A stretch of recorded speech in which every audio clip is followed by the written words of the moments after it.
Le 10h midi, Sud Radio Média, Valérie Expert, Gilles Gansman. Bonjour à toutes et à tous, heureuse de vous retrouver pour ces 2 heures d'infos et bonjour Gilles Gansman. Bonjour Valérie, vous avez mangé chez Fabien Ferret ou pas? Non. C'est le nouveau étoilé, oui, 3 étoiles. Arrêtez avec ça m'énerve. Ah bah je vous ai rien dit, ça y est, vous commencez comme ça. Avec le Michelin, oui, ça m'énerve. Pourquoi le Michelin vous énerve? Parce que c'est du marketing, il faut que vous lisiez. C'était dans le journal, c'est pour ça que je vous fais réagir là-dessus. De Durand-Soufflant, Stéphane Durand-Soufflant dans le Figaro.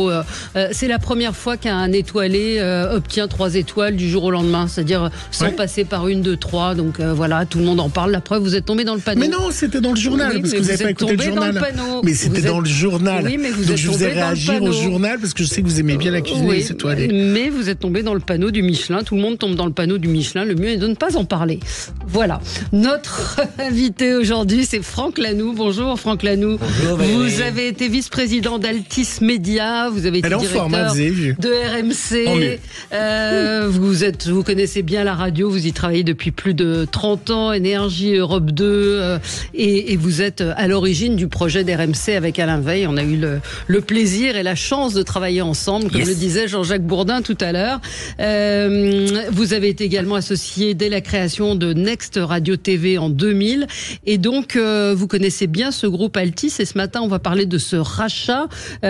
C'était vendredi dernier. On a appris que le groupe CMA-CGM, donc la propriété de Rodolphe Saadé, milliardaire franco-libanais, c'est un armateur, vient d'annoncer donc qu'il avait signé une promesse de vente en vue d'acquérir donc Altis Média, BFM TV, donc ça comprend BFM TV, BFM Business, BFM Région. Bref, on va parler de tout ça avec vous. Vous avez été surpris? Puis toutes les chaînes télé de RMC. Absolument. Vous avez été surpris ou pas? Ou vous étiez au courant qu'il y avait quelque chose qui se tramait? Non, j'étais au courant, je pense, comme tout le monde. C'est-à-dire que dans les journaux, ça faisait plusieurs mois, plusieurs semaines qu'on en parlait. Et donc c'est une demi-surprise. Et en soi, je trouve que c'est plutôt salutaire. A priori, il y avait certainement un besoin côté Altis de se réorganiser. Et puis il y a un nouveau partenaire qui n'est pas forcément quelqu'un qui est totalement impliqué dans l'audiovisuel et qui va s'intéresser à ce groupe. Donc je pense aussi que pour les équipes, ça a du sens quelque part. Bon, on va voir les conséquences. On va en parler dans un instant. Vous continuez à regarder BFM, écouter RMC. Je m'informe partout. Oui. Entre guillemets, ma radio c'est plus compliqué. Et donc j'écoute par contre beaucoup plus les autres que j'écoutais la mienne avant. Mais on fait la radio, c'est un média qui reste extraordinaire, qui vous laisse beaucoup de souplesse et de facilité. Donc j'en profite et je vous écoute aussi, Valérie, quand même régulièrement. Et vous avez publié le dictionnaire amoureux de la radio chez Plomb, voilà. Donc qui est un hommage à la radio fait par de nombreuses ouvrage collectif. Il y a 120 personnalités qui m'ont aidé à écrire ce livre. Absolument. Donc à acheter dans la collection des dictionnaires ou pas? Il n'y a pas de raison, non. Il est passé à autre chose. Il a tout dit. Il passera aux chambres d'hôtes. Allez, on va passer au zapping. Sud Radio Média, l'instant zapping. Dimanche, un commissariat de la Courneuve a été pris pour cible par une 50aine d'individus. Ils ont tiré au mortier d'artifice. Alors forcément, pour cette nuit, enfin la nuit qui vient de s'écouler, des mesures ont été prises, comme l'indiquait dès hier soir Adabel Hadj.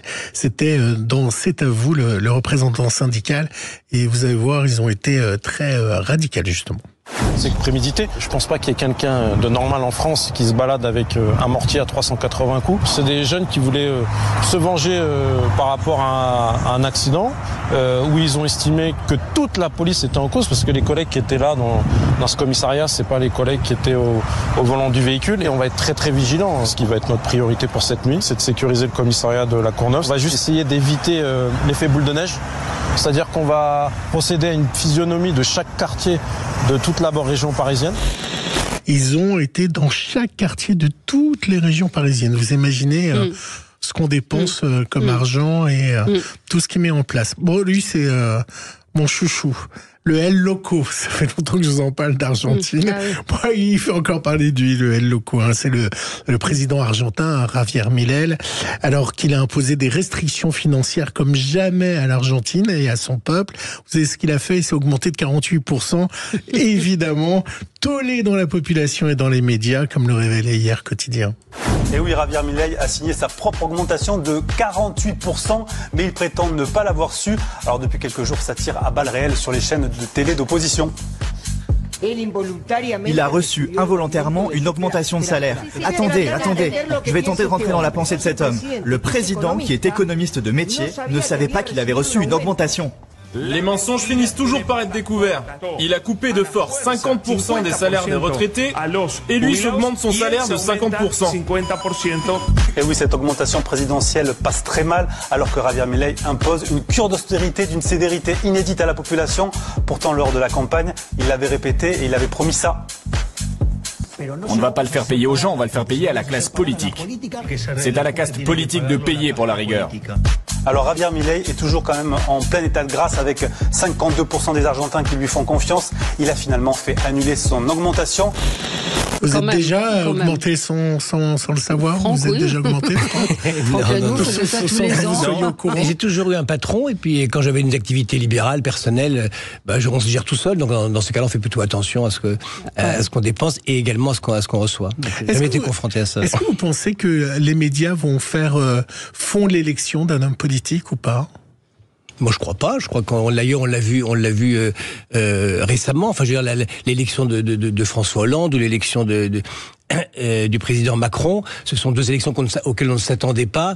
On voit bien qu'il y a eu des circonstances extérieures qui ne tenaient absolument pas compte, même des médias. Donc les médias participent. Il y a eu quand même une grosse campagne média. Enfin, on a beaucoup dit ça d'Emmanuel Macron avec les couilles de Paris Match, avec. Après que le candidat utilise les médias, c'est normal, et que les médias utilisent une campagne qui est un événement important, c'est aussi normal. Donc ça compte dans l'élection, certainement. Mais on peut jamais dire que les médias vont faire une élection. Manon Bry est revenue sur le dessin de Coco sur la famine à Gaza, un dessin intitulé Ramadan à Gaza qui a déclenché une vague de haine de LFI et du coup Coco est menacée de mort. Manon Bry, elle aussi LFI, c'est d'une certaine façon désolidarisée dans Télématin. Écoutez. Je suis toujours pour défendre la liberté de penser, donc évidemment, et la liberté de caricaturer, donc évidemment, mais rire de la famine qui a cours à Gaza en pleine période de Ramadan en faisant une blague un peu de mauvais goût. Pardon, mais est-ce que vous avez vu le tweet de votre collègue députée Sophia Chikirou LFI? Vous n'aurez pas notre haine, mais vous la méritez. Mais vous comprenez le sens de cette phrase, parce que vous n'aurez pas ma haine, c'était le titre du livre d'Antoine Léris, qui a perdu sa femme au Bataclan. Coco, c'est une rescapée du massacre de Charlie Hebdo. Je crois que Sophia d'ailleurs a retiré ce tweet. Moi, je ne l'aurais pas écrit. C'est une maladresse, c'est une faute? Permettez qu'on soit pas à l'aise avec le dessin initial, mais par contre, je veux être très claire ce matin. N'importe quel dessin, même le moins drôle du monde, ne mérite absolument pas la moindre menace de mort. Nous avons le droit, dans notre pays, de caricaturer autant que bon nous semble. Bah ouais, mais c'était encore un oui mais. C'était encore un oui mais. Bah oui. Oui mais. On ne se moque pas de la famine, voilà. Je sais que c'est un sujet qui vous tient à cœur, la caricature. Oui, je trouve ça absolument... On peut considérer que c'est un sujet qui est un peu plus binaire que d'autres, quoi. Oui, donc, mais enfin, on peut pas oui dire... ou non, oui, c'est... Bref, une bêtise au pouvoir. Vous êtes en forme ce matin, très en forme. On va parler évidemment ensemble du rachat de BFM et de RMC. Alors BFM, on pourra en discuter également, qui sous la coupe de Marc-Olivier Fogiel est devenu une télé plus people et plus fait divers. Alors hier, ils étaient en édition spéciale. Ça aussi, j'ai fait un zapping pour vous énerver. Pour m'énerver ce matin. Une édition spéciale sur l'affaire Dupont de... je vais essayer de faire un zapping média puisque vous étiez là. Spécial sur l'affaire Dupont de Ligonnès qui a permis à sa sœur de réitérer ses théories fumeuses. On y croirait presque, hein. Il y a eu des analyses ADN qui ont été réalisées sur ces 5 corps qui ont été retrouvés sous la terrasse de votre frère, prélevés sur les corps, prélevés sur leurs effets personnels. Ça, c'est scientifique. C'est scientifique, mais nous faisons un certain raisonnement au fil des pages qui fait que bien que ce soit tout à fait scientifique, il y a peut-être, et même nous le croyons, une autre lecture, en accord justement avec le scénario d'exfiltration que la lettre de mon frère induit. Mais c'est-à-dire que les organisateurs de cette supposée exfiltration auraient fait en sorte que cet ADN colle avec le scénario, c'est ça ? Voilà, c'est ce que nous pensons. Ça vous énerve, hein? Oui, moi je comprends pas qu'on donne la parole à cette femme, mais...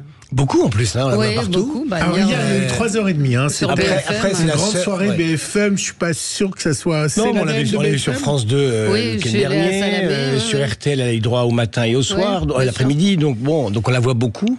Non, c'est exceptionnel. Enfin, je veux dire, ça au moins, c'est très intéressant à observer, de voir la faculté qu'on peut avoir comme ça sur des médias grand public à démonter des théories qui sont officielles. Et moi, j'aurais bien aimé d'ailleurs qu'il y ait une réaction un peu officielle, ou de la police ou de la justice, je sais pas, mais qui soit capable de dire stop, l'ADN il était bon et le sujet n'existe pas. Mais est-ce qu'on fait une soirée de 3 heures là-dessus sur BFM? Est-ce que c'est l'ADN justement de BFM? Ça, on peut en discuter. Le format de BFM, il a pu évoluer au fur et à mesure des années. Une chose qui est sûre, c'est que les gens ne regardent pas 3 heures.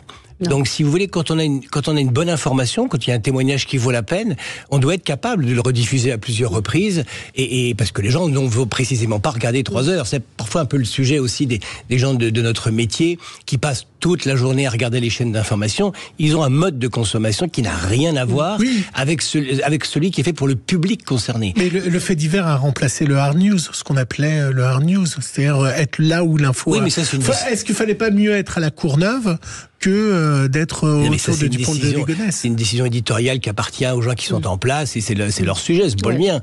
Donc là-dessus, moi, j'ai pas à commenter. Qu'est-ce que j'aurais fait hier soir à leur place? Je ne le sais pas moi-même. Ils ont fait des choix. C'est aussi la liberté. Enfin, je veux dire, là-dessus, c'est pas vous qui allez me dire le contraire. Les rédactions ont d'une liberté. Voilà. Et l'autre sujet, peut-être, c'est qu'il y a beaucoup de chaînes d'information dans ce pays.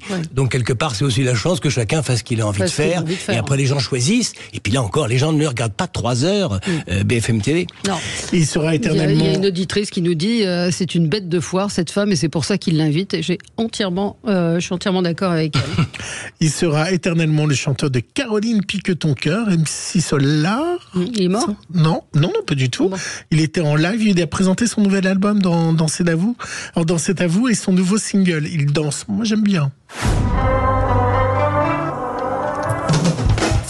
La nana venait du Connecticut. On peut dire que la vie lui mettait des supercuts. Sa tête donne d'ailleurs un coup des pommes au thème. Elle porte un tablier qui la rend super belle. Quand les clients arrivent, ils commandent des beatballs. Le regard dirigé vers le match de baseball. Personne ne le regarde, pourtant c'est une beauté. Une femme ordinaire que l'on a sous côté. Et dès qu'elle le fait dans l'arrière-salle. Ça va, ça? Vous appréciez? J'aime bien, c'est pas mal. Solar, c'est très bien. Il avait un peu disparu d'ailleurs. Je crois qu'il y a eu des difficultés avec ça, avec le producteur Maison 10. Je ne connais pas l'histoire, mais il a disparu et puis il revient. C'est plutôt une bonne nouvelle. C'est un type important à une époque. Et de nouveau, je renouvelle ma proposition aux gens de C'est à vous. Nous avons des ingénieurs du son très capables, parce que la prise de son, c'est aussi quelque chose. Oui, écoutez. À suivre, l'invité du jour, Franck Lanoux, qui est avec nous déjà, ancien vice-président d'Altis Média, pour parler de ce rachat qui est arrivé comme un coup de tonnerre vendredi dernier. Rachat, absolument, BFM, TV, RMC, les chaînes du BFM Business, BFM Story, bref, tout ce groupe est concerné par ce rachat. Tout de suite. Sud Radio, votre attention est notre plus belle récompense.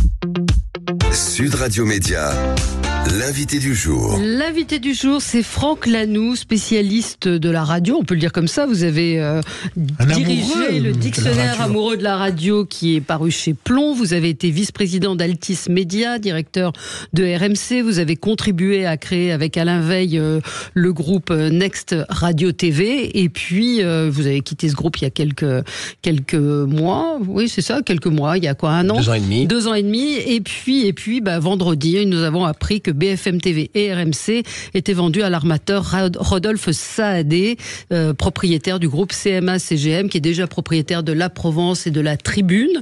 Je vous ai posé la question de savoir si vous aviez été surpris. Il y avait des rumeurs. En même temps, quand Monsieur Dreyfus a été auditionné à l'Assemblée nationale, il a dit que le groupe n'était pas à vendre. Hein. C'est un peu une obligation, je pense, de sa part, quand vous êtes... alors, la société n'est pas cotée, mais vu l'importance de l'entreprise en France, c'est difficile d'avoir comme ça sur le public des informations qui concernent le monde des affaires. Donc vous commencez par démentir et c'est parfaitement logique. Bon, donc je pense qu'il sera peut-être réauditionné, c'est ce qu'a dit Quentin Bataillon, le président de la commission d'enquête. Qu'est-ce que ça va changer ce rachat? C'est un coup de tonnerre, vraiment? C'est un bouleversement important? Ce qui est intéressant, c'est de voir un nouvel acteur qui se construit, et surtout sa capacité à le faire. C'est-à-dire qu'on a toujours l'impression que les opportunités sont rares dans ce secteur, et lui, il a su la saisir. Et je pense que c'est une indication par rapport au prix, parce que le prix officiellement, c'est 1 milliard. 1,55 milliard. Voilà. 550, donc. Alors, on va se dire. Non, il y a écrit 1,55 milliard. 550, ça veut dire. Ah oui, j'ai compris. Ça veut dire 1,5 milliard, à peu près. Et donc, en effet, c'est a priori extrêmement bien payé. Donc, c'est une très très belle opération pour Patrick Drahi. Je pense que pour Rodolphe Saadé, c'est aussi une opportunité de rentrer tout de suite dans la cour des grands. Il a une entreprise qui est formidable, avec des belles marques, avec des résultats. Et donc ça, je pense que pour lui, c'était aussi un élément du prix, c'est-à-dire cette capacité de se dire, j'entre d'emblée. Avec La Provence, qui est un quotidien régional, La Tribune aussi est plus confidentielle. Là, il devient un acteur puissant dès son arrivée. Et là, je pense que c'est une explication du prix. C'est aussi pour lui une chance formidable d'arriver dans ce secteur-là. Mais quel est l'intérêt? Parce que 1,5 milliard, il va jamais les retrouver. On est d'accord. Les chaînes perdent de l'argent. BFM, c'est pas la société qui gagne beaucoup d'argent. Et donc, ça veut dire qu'il ne retrouvera pas ces 1,5 milliard. Donc, est-ce que ça veut dire j'achète des médias pour avoir une influence auprès des politiques? Quelle est la démarche d'un armateur, puisque c'est le deuxième armateur qui détient des médias en France, quelle est la démarche d'un armateur pour mettre autant d'argent qu'il ne va pas retrouver? Alors, je me permets de vous corriger 2 secondes, c'est que tout est bénéficiaire chez Altice Média. Et toutes les chaînes de télévision gagnent de l'argent, donc ça c'est quand même assez spectaculaire. C'est peut-être même le seul groupe français. Vous avez des chaînes qui gagnent de l'argent, et on gagne même. Enfin, c'est même une entreprise qui gagne beaucoup d'argent. Donc reprenez les déclarations d'Arthur Dreyfus avec ces chiffres, et vous aurez la réponse à ça. Ensuite, je crois que a priori, Rodolphe Saadé, il a besoin aussi d'exister encore plus peut-être dans le paysage français. On voit bien que tous les grands hommes d'affaires s'intéressent à un moment ou à un autre aux médias. Oui. Et donc, il le fait un petit peu, je serais tenté de dire, comme tout le monde. Oui, parce qu'on a Bernard Arnault qui investit dans les médias. On a Monsieur Bouygues, tous ces gens-là viennent d'autres secteurs. Qui viennent tous d'autres secteurs. Donc c'est quoi? C'est un pouvoir d'influence? Moi, je ne pense pas, je n'y crois pas, surtout. Moi, j'ai travaillé 40 ans dans les médias, mais surtout, en particulier, avec Altice, on va dire, ils ont 9-6 ans. Bon, par exemple, pendant ces 6 années-là, j'ai jamais eu le moindre appel, la moindre pression. C'est pas le sujet. Enfin, Patrick Drahi, il a été propriétaire de Libération, par exemple, qui, a priori, n'est ni proche de Macron, ni proche d'Israël. Et donc, ça l'a pas gêné, lui, à faire les fins de mois de Libération pendant des années. Donc, je pense pas que ce soit ça. Il est possible que, par contre, à l'inverse, les gens aient une considération différente pour ceux qui possèdent des médias. Ça, c'est vrai. Mais de là à dire que tous les patrons de médias utilisent ces entreprises-là pour agir, ça, moi, j'y crois pas du tout, et je l'ai jamais vécu comme ça. Vous pouvez pas dire ça quand on voit la polémique et concernant Bolloré. J'ai dit tous les patrons. Donc vous allez forcément trouver une exception, et là je vous laisserai, vous, maître de désigner. Vous êtes d'accord que depuis l'arrivée de Bolloré, CNews a une autre couleur? Oui, mais là il faut mettre ça peut-être dans un cadre encore un peu plus large. Nous, quand on dirigeait BFM TV, on s'était plaint de la création de toutes ces chaînes d'information qui avaient toutes les chances d'appauvrir en fin de compte le secteur. C'est-à-dire que c'était curieux, mais... À partir du moment où vous multipliez le nombre de chaînes d'information, il y avait un risque, parce que c'est des chaînes gratuites, donc ils vivent de la publicité, de l'appauvrissement, et donc vous êtes une course à l'audience. Enfin, il y aura sûrement des gens qui raconteront un jour comment on peut gérer l'information quand vous êtes avec 4 chaînes d'information en direct sur des plateaux. Il y a des choses qui peuvent échapper, qui peuvent être dites trop vite, etc. Et des histoires, vous en avez peut-être vous-même en tête. Là, une chose qui est sûre, c'est que Bolloré, quand il rachète iTélé, il s'interroge sur le succès de cette chaîne qui perd de l'argent. Et vous savez, nous on a connu BFM TV qui faisait 75% de l'audience des chaînes info. C'est-à-dire que les 3 autres ne faisaient que 25%, et nous on faisait 75%. Donc il s'est posé la question de savoir quelle était la bonne idée. Il a été voir certainement aux États-Unis. La réponse était Fox News. Donc, il s'est posé ces questions-là. Il a positionné CNews, mais pas parce qu'il devait résister dans un marché où il y avait trop d'acteurs. Et c'est sûrement ça un peu d'ailleurs le problème de notre paysage audiovisuel. Il y a trop d'acteurs, trop de chaînes d'information. Et donc bien évidemment derrière, pour faire l'audience, parce qu'il faut faire l'audience d'être une chaîne gratuite qui ne vit que de la publicité, eh bien ça vous pousse dans certains retranchements, ça vous pousse à construire des formats qui vont chercher l'audience et donc ça peut peut-être en effet parfois créer quelques excès. Qu'est-ce que ça va changer alors ce rachat? Je parle pour les chaînes, si on pense à BFM déjà en interne, il va y avoir une clause de cession. Oui, alors là on peut imaginer que des gens en profitent. Il y a beaucoup de gens que nous on a construit Next Radio TV à partir de l'an 2000. 2001 et donc 25 ans après, il y a des gens qui étaient là avant nous d'ailleurs.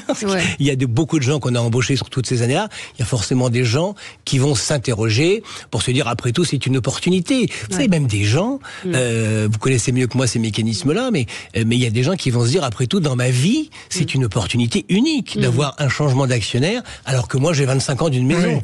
Juste pour nos éditeurs, la clause de cession permet à un personnel de dire je ne suis pas d'accord sur le changement d'actionnaire. Et dans ce cas-là, vous avez des avantages pour être licencié et toucher quand même le chômage et avoir également... Vous avez une belle cagnotte surtout. C'est ça, vous récupérez vos indemnités. Vous n'avez même pas besoin de dire, vous n'êtes pas d'accord. Vous avez juste besoin de dire, je m'en vais. Je m'en vais, absolument. Voilà. Donc il va y avoir... Mais alors les enjeux, donc c'est vrai qu'il y aura forcément un changement de direction. Il est même possible que des concurrents en profitent. Donc là, il va sûrement se passer des choses... À partir du moment où il y a une clause de cession, donc ça veut dire que vous êtes capable d'aller chercher des belles voix, des beaux visages d'un groupe, et la personne arrive déjà avec les poches pleines, donc ça simplifie beaucoup de choses. C'est facile. Il y en a déjà beaucoup qui sont partis, de BFM. Il en reste beaucoup. J'ai pas l'effectif d'Altis Média en tête, mais il y a quand même beaucoup de gens. La rédaction de BFM TV, c'est 200 journalistes de mémoire. Et la direction va forcément changer. C'est toujours assez traditionnel, on va dire. Donc là-dessus, il faut attendre de voir ce qui va se passer.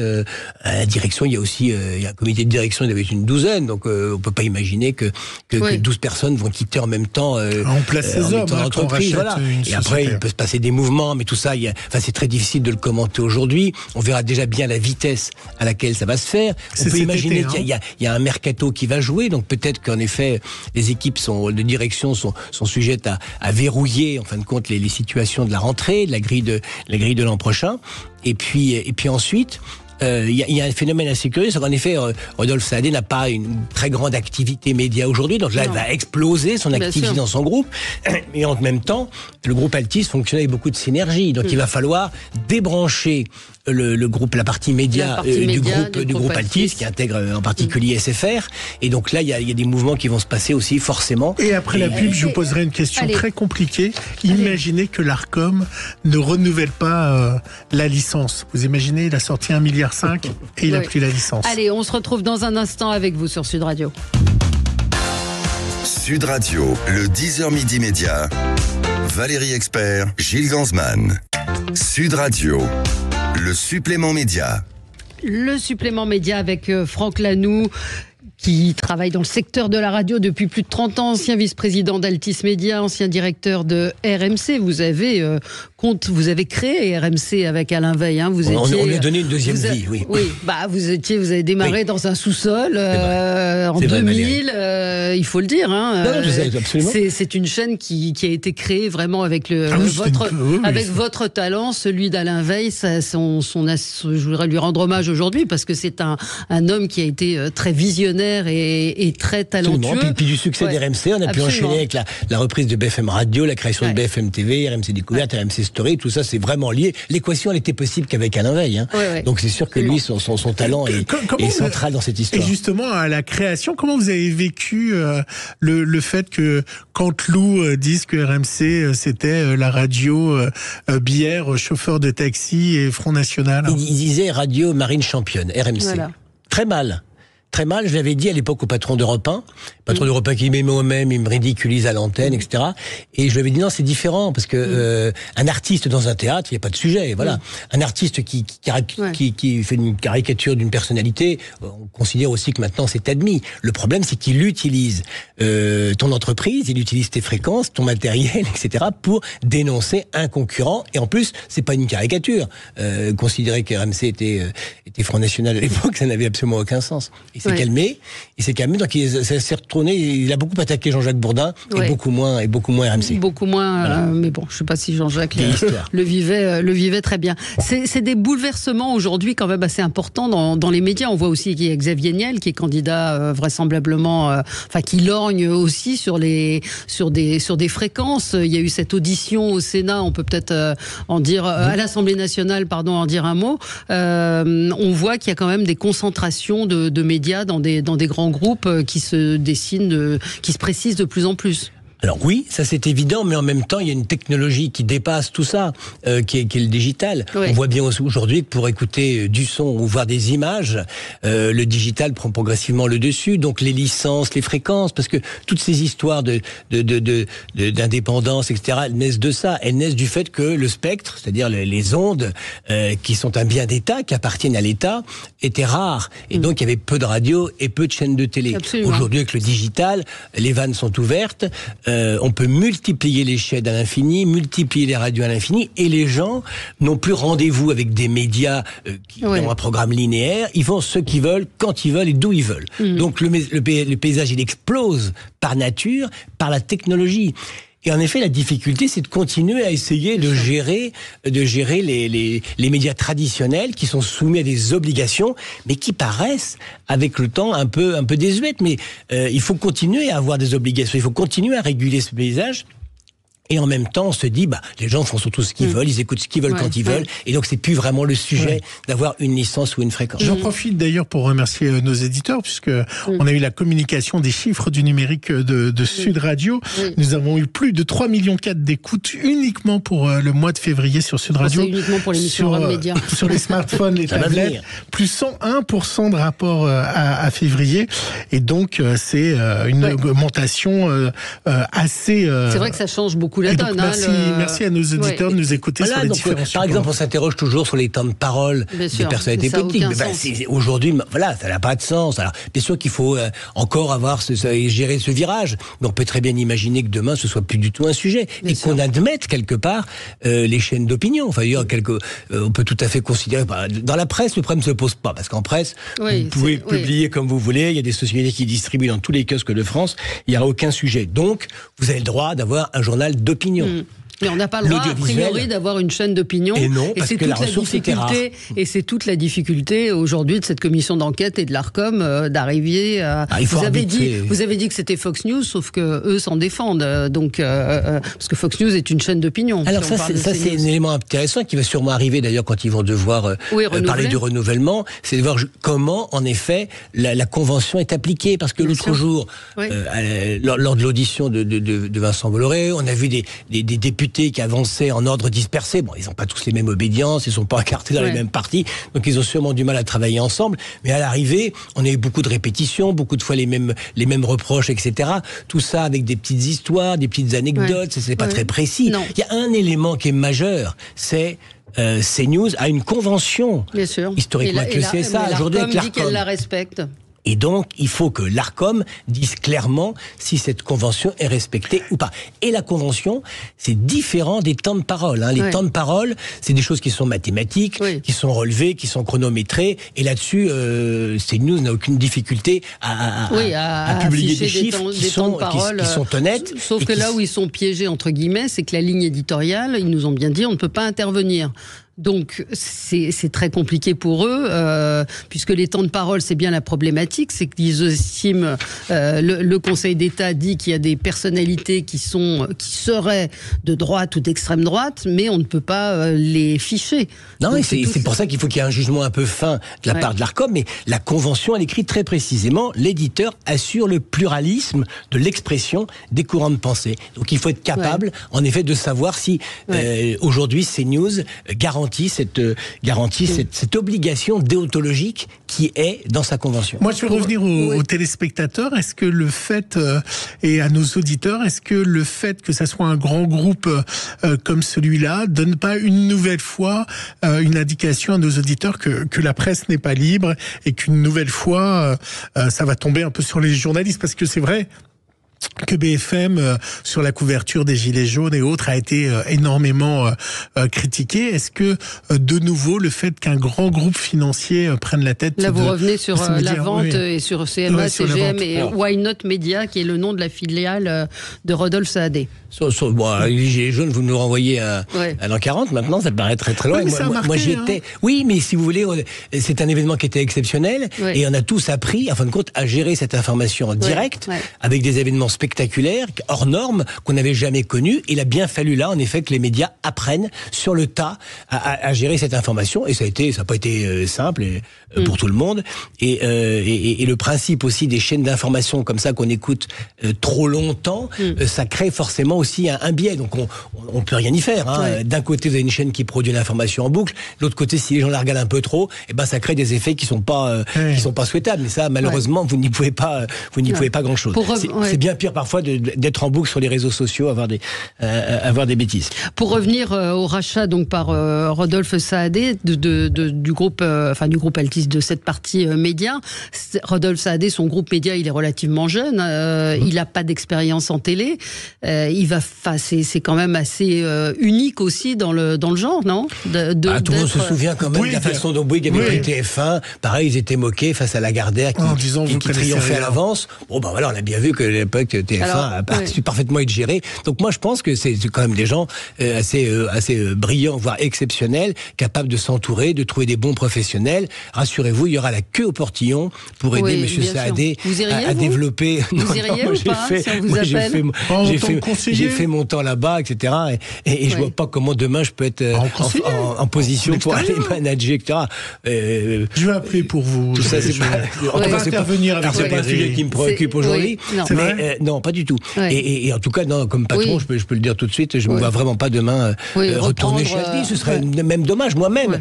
C'est un moment quand Alain Veil s'est retrouvé à diriger le groupe, il m'a dit qu'est-ce que tu fais, etc. Je dis moi je te suis sur le groupe et je laisse RMC. Il était un peu déçu que j'abandonne RMC, mais je dis c'est bien, il faut qu'il y ait des gens nouveaux qui prennent les maisons comme ça en main, qui insufflent des choses nouvelles. Peut-être moi-même que je ne vois plus tout comme avant, et donc c'est très bien qu'il y ait du sang neuf. Donc là, il faut du sang neuf. Et j'y rajouterai quelque chose qui peut être aussi très intéressant dans ces mouvements-là, c'est la créativité. C'est-à-dire que ce qui fait défaut aujourd'hui aux médias, on le voit bien. Alors je dis pas tous, bien évidemment, vous en êtes une preuve, vous. Quotidien est une autre preuve. Hanouna encore une autre. C'est quand on fait des choses différentes, ça accroche, ça plaît aux gens, etc. Et donc là-dessus, il faut que les médias se remettent en cause. Donc qu'il y ait des gens un peu extérieurs au secteur, qui arrivent avec des yeux et des oreilles neuves, et qui soient capables comme ça d'apporter des choses nouvelles, la créativité et de pousser à l'activité, ça... Moi, je trouve que c'est plutôt un mouvement qui est favorable. Le timing, juste pour revenir sur le timing, donc la vente d'Altis devra obtenir les autorisations réglementaires nécessaires et ça devrait être finalisé au cours de l'été prochain. Et le timing devrait être compatible avec le renouvellement de la fréquence TNT de BFM. Alors que le gendarme de l'audiovisuel a donc lancé le processus des renouvellements des 15 fréquences. On n'imagine pas que BFM TV ne soit pas renouvelé, comme RMC Découverte et RMC Story, qui respectent globalement leurs obligations. Donc je pense que c'était pas un sujet. Je pense que dans leurs échanges entre le calendrier est connu de tout le monde, donc il n'y a pas de sujet. Et voilà, je pense même qu'au niveau de l'Arcom, là aussi il y aura des discussions pour que là-dessus il n'y ait pas de sujet, et c'est tout à fait normal qu'il n'y ait pas de sujet sur les renouvellements de BFM. Oui, il y aura sûrement une discussion forte sur un point que personne ne relève, mais CGM, pardon. CGM, ils ont 11% d'M6. Et donc je pense qu'ils ne pourront pas conserver, pour des histoires de concentration, les 11% qu'ils ont dans M6. 11%, c'est... Oui. Ah, vous pensez qu'en ayant toutes les chaînes télé, il y a des textes, donc il va falloir s'y réfléchir. Ah oui, voilà. Oui, non, mais c'est sûr. On n'est pas du tout dans la concentration. Non, ça va. Mais oui, c'est ça. Donc ça veut dire qu'M6 indirectement est en partie aussi mêlé à l'histoire. Ça peut être intéressant aussi pour M6. Oui, mais c'est un actionnaire qui a 11% d'un groupe et qui va contrôler un autre. Voilà, c'est pas. On est dans des choses un petit peu ordinaires, je serais tenté de dire. Ouais. Donc on verra après la suite. Dans ce qui serait intéressant, c'est de voir si CMA-CGM a la capacité de racheter M6, puisque c'était quand même l'intention historiquement de vendre M6 il y a encore quelques mois. Donc, donc là, ça, reportez-vous d'ores et déjà au texte, je ne les ai pas en tête, pour voir si demain, ils sont en capacité, en contrôlant 100% de Next-Radio TV d'Altis Média, et s'ils sont en capacité d'acheter le reste, d'absorber le reste du groupe M6. Oui, il y a eu des exigences, des engagements très fermes sur le maintien des effectifs. Évidemment, le respect des termes d'une clause de cession, on l'a évidemment évoqué. Et donc, François Pitrel, qui est membre de la Société des journalistes, dit: on espère que la liberté éditoriale et les moyens de la rédaction resteront à minima les mêmes, voire s'amélioreront. Donc, ça veut dire qu'ils se contentent des moyens actuels, alors que moi, a priori, j'ai plutôt l'impression que c'était une entreprise extrêmement bien gérée. Donc ça, c'est pas un sujet. On peut même annoncer déjà qu'il y aura des recrutements, puisqu'en débranchant Altis Média du groupe Altis, et il y a sûrement des services qu'il faut recréer, des services support, etc. dans une entreprise comme celle-là qu'il faudra recréer pour la partie média du groupe CMA-CGM. Ça veut dire, me dites pas que c'est à lui qu'il faut le demander, mais ça veut dire que Patrick Drahi n'était pas attaché à ces chaînes françaises? Moi, j'ai jamais eu l'impression de sa part un désintérêt. Au contraire, moi, je me rappellerai toujours le jour où il est arrivé à une réunion.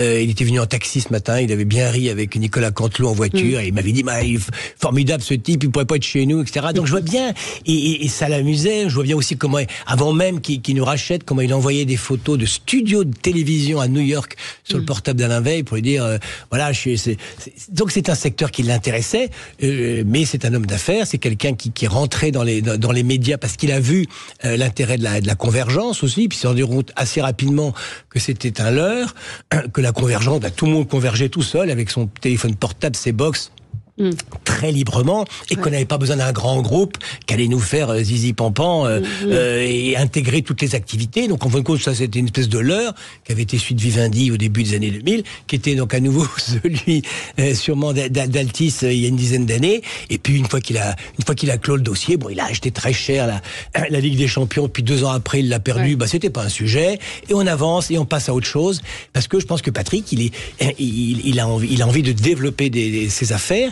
et que c'est ça qui l'intéresse. Il a sa chaîne 24 News. Oui, mais c'est vrai qu'entre-temps, il est quasiment passé en 10 ans.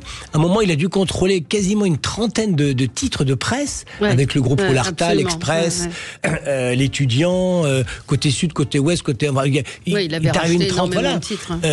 La marque RMC n'a jamais autant été développée que par Patrick Drahi, avec 5 chaînes de sport, 2 chaînes de TNT. Bref, il a eu un moment, il faudrait calculer, mais à un moment, il avait vraiment eu un empire médiatique qui était extrêmement important et puissant. Et puis 10 ans après, il va rester i24 News. Voilà, c'est les affaires qui veulent ça. Et je pense qu'il était quand même très intéressé par le secteur. Enfin, moi, les échanges, le peu d'échanges que j'ai eu avec lui, je voyais bien qu'il était quand même passionné par le secteur. Et puis, il passe à autre chose. Et puis, c'est le sens des affaires et c'est la vie. Eh bien, tout cela est à suivre, et ça va être très intéressant de voir. Mais si, tout de suite. Même, vous appelez absolument, oui, tout de suite. Tout de suite, les débats. Non, pas du tout. Dictionnaire, moi je suis très bien sur Sud Radio. Dictionnaire amoureux de la radio, c'est chez Plomb, on vous le recommande. Merci Franck Lanoux d'avoir été avec nous ce matin. Et à très vite. Merci. Sud Radio. Sud Radio. Parlons vrai. Sud Radio. Parlons vrai.